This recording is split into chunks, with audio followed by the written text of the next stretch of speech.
I want to do something crazy on this channel, yo. You know we be watching some of these videos, my 600-pound life. Alright, so look, I weigh 210 pounds. Now, I'm going to put my 210 pounds in the comments down below, and everybody add their weight. And don't be ashamed, man. Look, man, we people, bro. We family on this channel, first of all. So put your weight down here. And what we're going to do is we're going to add up everybody's weight. And we're going to see how much my whole channel, everybody that rock with my channel, how much we weigh all together, bro. This should be very interesting. You feel me? But look, man, and put your real weight, man. Don't be trolling down in the comments down below, bro. Be for real. But look, hopefully y'all like this video, man. That's just something for us to do. But if y'all new to my channel, put y'all notifications on always so I can get these videos as soon as they drop, man. But let's get into this video. Hopefully y'all having a good day. If y'all not, just know, man, things will get better. We're going through this thing called life together. For sure. Yes, I got that last night at the hotel because I didn't know. 4 or 5 bags of candy. Like and subscribe right now, or this spider will crawl on your face when you are sleeping. On TLC, my 600-pound life show, we have seen many inspiring stories, but most people appearing on the show have often that been shit crazy. I ain't gonna lie. on their family members, lovers just to take care of them for such a long time. Initially, they struggle to act like adults just to take matters into their own hands, whether they fail to make progress or ignore all advice. By the way, in today's video, we are looking back at the most awfully irrational scenes in my 600-pound life. Sarah Neely. It is definitely a pretty big deal to ask someone to move to a different part of the country for you. In the case with Sarah Neely, her mother wasn't exactly looking excited to spend 1 whole year in Houston while taking care of her being a mother. In fact, throughout the trip, both of them had already been arguing for most of the time, but things actually became worse and tense shortly after they just arrived in the new apartment in Houston. Sarah's mother started unpacking while Sarah was seen sitting down to take some rest on the chair. She started yelling, saying, "Look what I just found." Despite the fact that her daughter needs her support and being used to being taken care of by the mother, Sarah's mother wasn't thrilled about staying with her to do everything for her own grown kid. Actually, her mother was quite disappointed to see that she had totally failed to take responsibility for her own life. And when she found several cookies and candy bags in Sarah's pack-up bag, she immediately got madly angry at her. Obviously, she has come so far from her home for her, and seeing such a non-serious attitude could definitely get her angry. So she confronted her daughter about keeping junk foods in her bag and smuggling it into the apartment, and she found nothing but Sarah's lame excuses that made her only even more worried about her, because she started worrying whether or not her daughter was even taking her own weight loss as seriously as everyone else around her. Yeah, for real, you gotta want to help yourself, man. Like, that's crazy. Like, imagine helping somebody that's not helping themselves, man. You care. It seems like you care more about them than they do their own health. It's crazy, man. See somebody wither away like that because you want to eat Skittles and M&Ms and shit. We know that most of Dr. Now's patients are quite challenging, such as James King, as he was definitely one of the most bullhead and controversial patients that Dr. Now ever worked with. His daughter had even quit her school just in order to take care of him, and James King's father even had to refinance his house just to pay for his son's transportation to Dr. Now's office so he could transform his lifestyle. But despite all that sacrifices his beloved family members made, he kept manipulating others and his own delusional wife Lisa so she could sneak junk food for him in the hospital.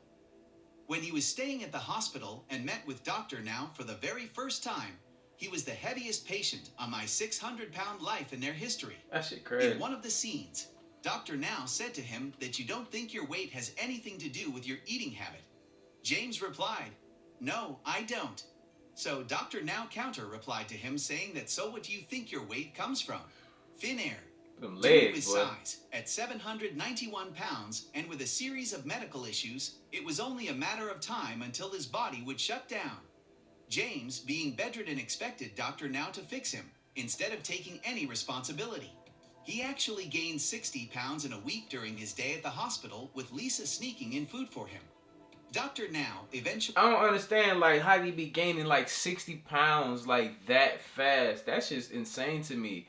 That's insane to me. That's telling me that you had to eat more than 60 pounds of food in order to gain 60 pounds of fat. Y'all tracking? It's crazy. Actually lost his patience, as apparently he seemed to change his lifestyle. Even neither James nor his mom or girlfriend understood how bad his situation had become. In fact, after some time, James ultimately decided to deny the weight loss surgery, and unfortunately due to his enablers, he continued down the destructive path and sadly passed away on April 3rd, 2020, with an insider saying that due to stress after liver and kidney issues, James's heart gave out. I forgot he died. Yeah. And now it's making Gina sense. I seen him Krasny. before. Them legs was crazy. 28 years On the old bump Gina, side. weighing 600 pounds, first got featured on the show while struggling to walk and eating out of boredom, and as a coping mechanism started her treatment with Dr. Now to improve. I ain't gonna lie though. Sometimes I do eat out of boredom though. But one thing I do now, bro, I try to like keep something healthy around because you'll get them urges and that you'll just eat anything. You feel me? And it goes down. You wake up like damn, like cheeks all puffy and shit, sodium all high. Her lifestyle. She was totally dependent on her wife Beth and her mother. Even both of them got frustrated she got taking care of her. Cheese fries. Beth expressed What? that Gina is unable to get intimate with her because of her overweight, and that disappoints her. After meeting Dr. Now, she was assigned to lose 50 pounds in just 2 months. Oh, they can't get it But in. she didn't get approved for gastric bypass surgery because of her lame excuses for not following the instructions. Despite all Beth's struggles as she worked through the issues that contributed to Gina's bad eating habits, she gained 8 pounds except losing 50 pounds in 2 months when she came back to Dr. Now. So Dr. Now suggested to her to take sessions from nutritionist and a Well, you know that shit bad when you gotta sit down to cook. When you gotta sit down to cook, bro, like it's over for you, bro. Like that shit crazy. therapist who can help her. She got a last chance and stern warnings from Dr. Now, but nothing worked in her case. At last, she got canceled at 556 pounds by the end of the show. Damn, she Tammy Lim. got canceled.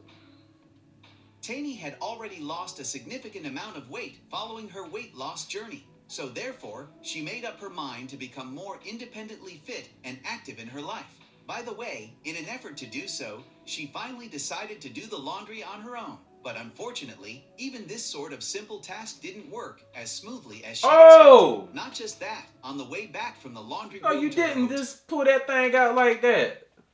hotel room, Tammy started feeling dizzy and ended up having to drop down to the floor. We all are familiar with the fact that whenever we try to take the first steps in our life, they are always the hardest one. So what if Tammy's performance did seem a little dramatic, but we can't accuse anyone of faking things, right? Well, but still, there's a fact that to be completely independent, she didn't really appear to be trying her best, especially considering that once she started having everyone's attention, she appeared to be miraculously feeling better and was seen quite able to walk the rest of the way without any hurdles at all. So what's your take on that? Is she dramatic or not? Let us know by commenting down below.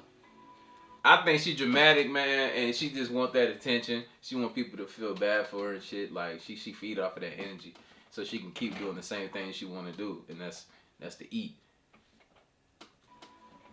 Anginette Whaley. It's crazy. In season 7, we met Anginette for the first time, weighing a staggering 679 Woo! pounds at that time. Due to her obesity, she had to rely on girlfriend Erica to help her with pretty much everything. Instead of losing 140 pounds until her second appointment with Dr. Now, Anginette Whaley only lost 33 pounds. But even though the next time, she did better and finally qualified for surgery, but she soon started gaining weight again. So, What? when the bariatric surgeon doctor now confronted her about her gaining 15 pounds weight his patient, Anginette naively tried to put all the blame of her weight gain on That's the fluid crazy. in her body. I mean weight. What? So, doctor now reminded her that if she wanted to save her life, she had to come to Houston, and claimed in front of her that the approval for surgery didn't mean that she has got a yes, that now she could just go back to eating 7,000 calories per day. Then advised her to undo the damage, so that's what she did and had down on top of losing the 50 pounds, because she was supposed to get reapproved for... Where they getting all this money from to eat 7,000 calories a day? You know how much money that is, first of all, man? Look, us adults know, bro. One of the biggest things that you spend money on now is eating, bro. Like, 7,000 calories, though? You broke as hell. surgery, and guess what? She luckily got back on track by the end of her episode. Cena Collins. Dr. Now gave a prediction that Cena did not seem interested in changing her life, as around the 2-month mark, at the weight check-in requirement, Cena just bailed. Well, according to her, she was too scared to go as she had misplaced Dr. Now's diet printout. As per expectations, when she visited Dr. Now's place a few months later, he was actually not happy with her behavior because she only lost 1 pound instead of losing 40 pounds a month. As she missed a 6-month appointment with Dr. Now, he decided as her weight was not losing itself, that she needed to fly down to Houston. However, Dr. Now said to Cena that he was happy with her weight loss, but her progress was still too slow. If someone is following his strict diet, 35 pounds in 8 months was not a lot as expected. So she needed to work harder if she wanted to undergo surgery. In fact, he instructed her to lose 80 pounds in 2 more months and also suggested she should start seeing a therapist. 80 pounds in 2 months? Bro, what's the most y'all ever lost in a month? I know everybody tried to get on this weight loss journey. You know, what's the most? I think mine is like 10. And then after that, it's like my body just can't get any smaller. So this size y'all see me, bro, I can't really get too much smaller than this. I got too much muscle to shrink down that low. Like, just naturally, I do 5 push-ups and I get swole. Samantha Mason. Samantha Mason is a relative newcomer in the list of my 600-pound life cast members. When her episode aired, it was December 2020. That shit crazy. And she They was know better. introduced to audiences in a quite interesting way. As we know, due to their sheer oversized bodies, most of the stars of the show can't work. By the way, Samantha was nearly 1,000 pounds and was dangerously close to dying. That shit crazy. So she was worried that if she did not stop herself consuming junk food and stop making her relationship with food quite toxic, otherwise she might leave her daughter motherless. Do you know Samantha, better known online as Vanilla Hippo? Ugh. She is a social media sensation who has exploited her weight That in every possible way so she could provide for her family. But when she realized that her weight numbers were increasing day by day and risks were so high that she might die, she finally decided to change her life around so she could achieve her life goals. Therefore, she packed her bags and moved to Houston to meet Iranian-American surgeon Younan Nozarad to seek his help. Samantha was sent home again following a stint in the hospital, but struggling to keep her spirits up. While on the other hand, her teenage daughter Bella tried her hell best to build up her mother so she could focus on the positive aspects of her situation. But Samantha just continued focusing on all the negatives and kept saying, "I can't find a positive anywhere. I can't land on a positive." In Samantha's journey to health, this was a vast obstacle that resulted in a lot of the pressure landing on her daughter. The roles clearly switched between the daughter and mother in this situation as Bella continued to point out good things that had already happened. Samantha still seemed to have lost all the hopes on everything. She not about to sit here and eat this whole damn carrot cake. I don't. Absolutely not. I don't think she gonna. Bro, she ain't gonna eat the whole cake, is she? Carrot cake bomb. It's bomb, but damn. And she got that shit sitting on her stomach like that. Like. As she started acting irrationally and eventually yelled at Bella, who understandably got really frustrated as well. Well, that's all, guys, for today with most awfully Oh my gosh. Yo, they be exploiting these people by putting them, spreading them all on the bed like that, showing them bumps and shit all on their legs and that. Oh my gosh. But look, man, make sure y'all out here taking care of yourselves, man. Your health is one of the most important things, man, that you can ever invest in. You feel me? Your health is one of the most important things that you can invest in, man. Make sure y'all out here taking care of yourself. And like I always say, man, spread love because there's too much hate in this world. Love you guys. See you in the next video. And I'm out, though. Bye.